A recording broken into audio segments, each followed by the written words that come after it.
Assalamualaikum warahmatullahi wabarakatuh. Salam dan bahagia. Selamat berjumpa kembali Bapak dan Ibu guru hebat. Saya Herni Arfida ST, calon guru penggerak angkatan 7 dari Kabupaten Aceh Barat Daya, dengan fasilitator Ibu Yulia Ferawati dan pengajar praktik Bapak Muhammad Sahudin. Pada kesempatan kali ini, saya akan menyampaikan demonstrasi kontekstual modul 1.4 Budaya Positif. Pada demonstrasi kontekstual modul 1.4 ini, calon guru penggerak diharapkan dapat mempraktikkan penerapan segitiga restitusi pada murid. Nah, restitusi adalah proses menciptakan kondisi bagi murid agar mereka dapat memperbaiki kesalahannya sehingga mereka dapat kembali ke kelompok dengan karakter yang lebih kuat. Restitusi juga merupakan proses kolaboratif yang mengajarkan murid untuk mencari solusi untuk masalah mereka dan membantu murid berpikir tentang seperti apa yang mereka inginkan menjadi tujuan mulia dan bagaimana mereka harus memperlakukan orang lain.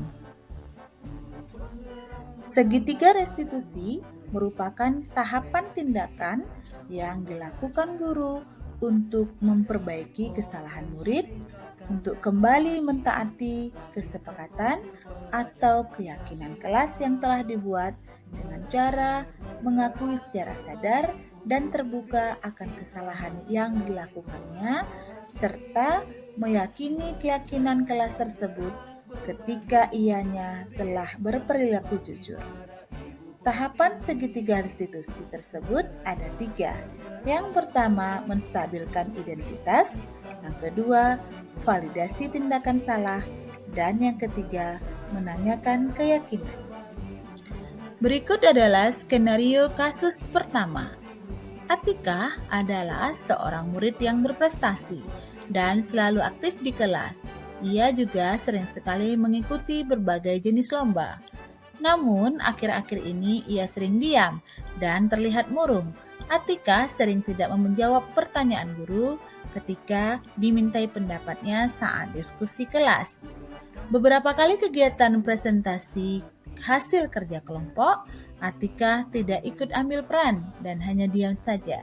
Selanjutnya, saat presentasi kerja kelompok kemarin, Atika meminta izin ke kamar mandi. Tetapi ia tidak kembali lagi ke kelas hingga jam pelajaran berakhir. Oleh karena itu, keesokan harinya, guru memanggil Atika ke kantor. Berikut adalah penerapan praktik segitiga restitusi pada kasus pertama.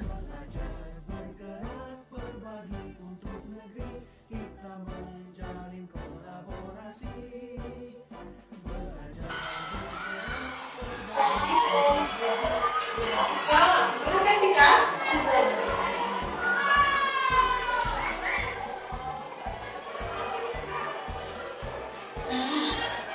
Kita tahu Pak Tika bilang negeri. Iya Pak Sabu. Kita balik ke negeri. Kedua lagi. Iya kan? Ini sering ambil bagian. Kemarin pas lagi presentasi kita minta izin ke kamar mandi, katanya sebentar, tapi sampai video berakhir kita nggak kembali. Ada apa kita?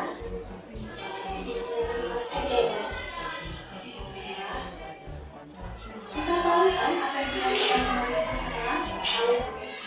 Nah, kita semua orang pernah kok dalam posisi kita sekarang. Semua orang pernah buat salah. Ibu juga pernah. Kita sama keluarkan ada konsekuensinya juga.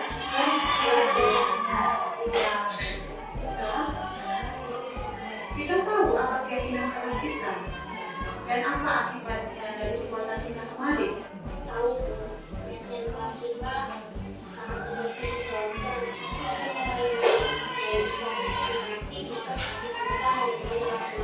bagus kita.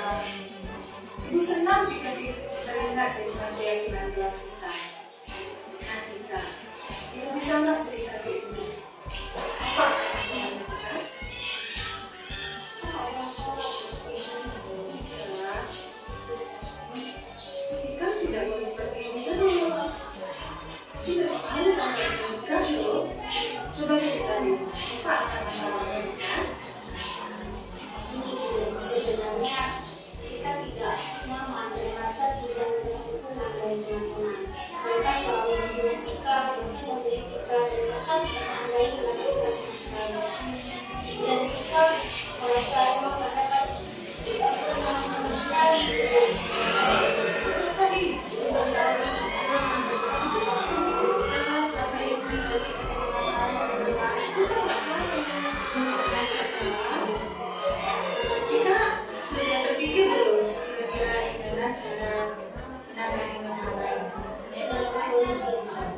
Sikap seperti itu sama Tika.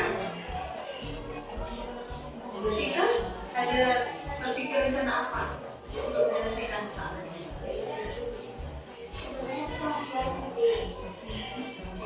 Tika harus coba.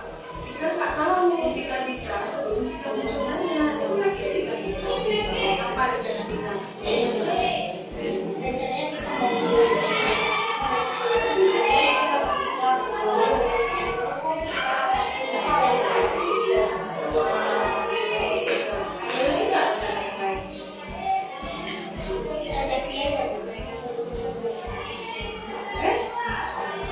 Mau atau berapa? Kira-kira Tika mau melaksanakan rencana yang mana dulu?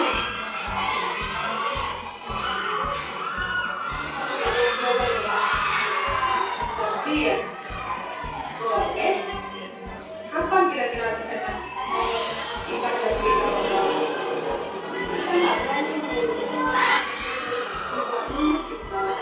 kita perlu seseorang nggak untuk mendukung rencana Tika?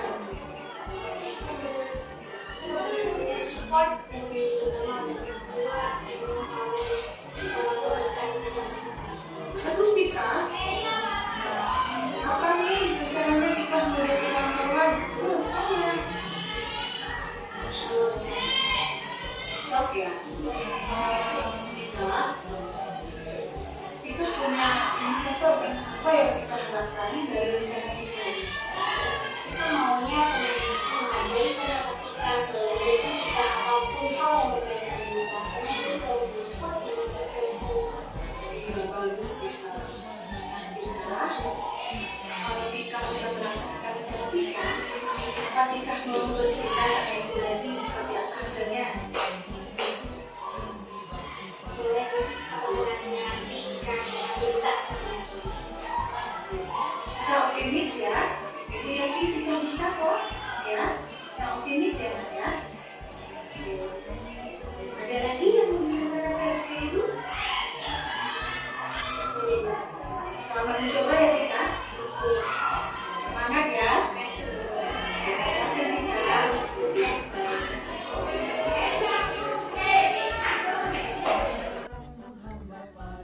Selanjutnya, skenario kasus kedua.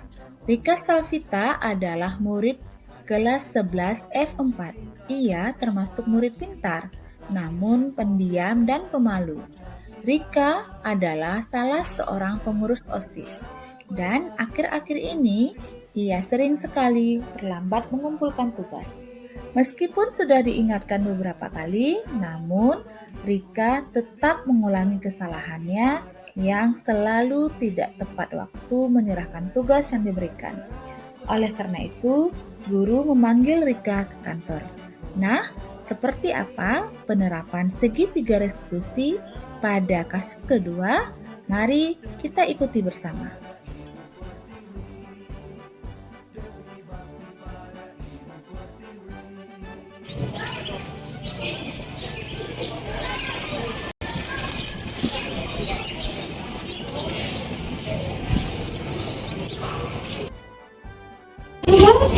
Salam. Silakan Rika.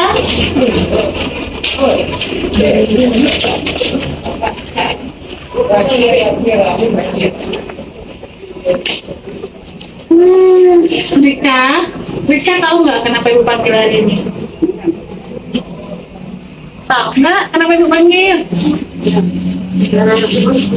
Rika sehat hari ini? Rika, ibu kan baru siap mengecek tugas nih, dan beberapa kali tugas yang ibu berikan, itu melihat Rika selalu terlambat menyelesaikan dan menyerahkan tugas. Ada apa Rika? Rika sibuk. benar Rika. Tapi Rika tahu kan apa yang Rika lakukan itu salah? Tahu. Nah Rika, semua orang pernah kok berada pada posisi Rika. Semua orang pernah buat salah. Ibu juga pernah lambat mengumpulkan tugas. Tapi nggak boleh berlarut-larut Rika. Rika, coba lihat ibu dulu. Rika tahu kan apa keyakinan kelas kita? Kalau ada yang terlambat mengumpulkan tugas? Tahu Rika harus menjalankan konsekuensinya. Nilai yang Rika dapat akan dikurangi dengan jumlah hari keterlambatan ini. Bagus. Ibu senang Rika masih ingat dengan keyakinan kelas kita. Nah, Rika, apa yang sudah Rika lakukan itu tidak boleh terulang-ulang lagi. Kan Ibu sudah mengingatkan. Nah, sekarang coba cerita ke Ibu apa akar masalahnya sehingga Rika selalu terlambat mengumpulkan tugas. Sebenarnya selain sibuk, Rika malas. Malas. Rika, coba lagi diingat-ingat apa akar masalahnya. Malas kan pasti ada sebabnya. Coba cerita. Sebenarnya Bu, Rika nggak paham dengan tugas-tugas yang diberikan. Makanya Rika malas mengerjakannya dan mengulur-ulur waktu untuk mengumpulkan. Alah Rika, itu masalahnya nggak paham ternyata. Kok Rika nggak pernah ngomong? Nah Rika kan mau tanya sama kawan nih. Nah kira-kira agar rencana Rika itu berjalan, Rika perlu bantuan siapa? Sepertinya Rika perlu bantuan Tiara dan Putri. Nah Rika, Ibu bangga sama kamu sudah mengutarakan, sudah mau berniat untuk memperbaiki kesalahan kamu yang sering mengumpulkan tugas terlambat. Jadi Rika, kira-kira kamu punya indikator apa yang kamu inginkan dari rencana kamu ini? Rika maunya ke depan nggak masuk lagi ke dalam sekolah terlambat mengumpulkan tugas. Ibu belum dengar apa maunya Rika? Sepertinya Rika mau ke depannya nggak masuk lagi ke dalam list orang terlambat mengumpulkan tugas. Kalau ke depan nggak lagi terlambat mengumpulkan tugas dan nggak masuk dalam list lagi kan? Nah Rika, Ibu yakin sekali Rika bisa berubah, ya. Nah nanti kalau Rika udah melaksanakan rencana Rika, apa Rika mau cerita sama Ibu lagi? Boleh Bu, Rika akan cerita sama Ibu jika nanti terjadi. Oh ya? Betul nih, mau cerita lagi. Ya. Dilaksanakan ya Rika rencananya, ya. Semangat ya. Oke Rika. Terima kasih Bu ya. Ya baik, semangat Rika. Terima kasih Bu ya. Berikut ini adalah pendapat atau testimoni dari murid setelah mengikuti praktik penerapan segitiga restitusi. Setelah saya melakukan praktik penerapan segitiga restitusi tadi, perasaan saya lebih tenang dan terasa plong. Dan saya berusaha untuk menyelesaikan masalah yang sedang saya hadapi. Dan saya berjanji tidak akan mengulangi kesalahan yang sama. Terima kasih Bu Eni Afif. Pendapat saya melalui penerapan segitiga restitusi tadi, perasaan saya lebih nyaman dan saya tidak akan mengulangi lagi kesalahan yang sama. Terima kasih Bu Eni Arfida.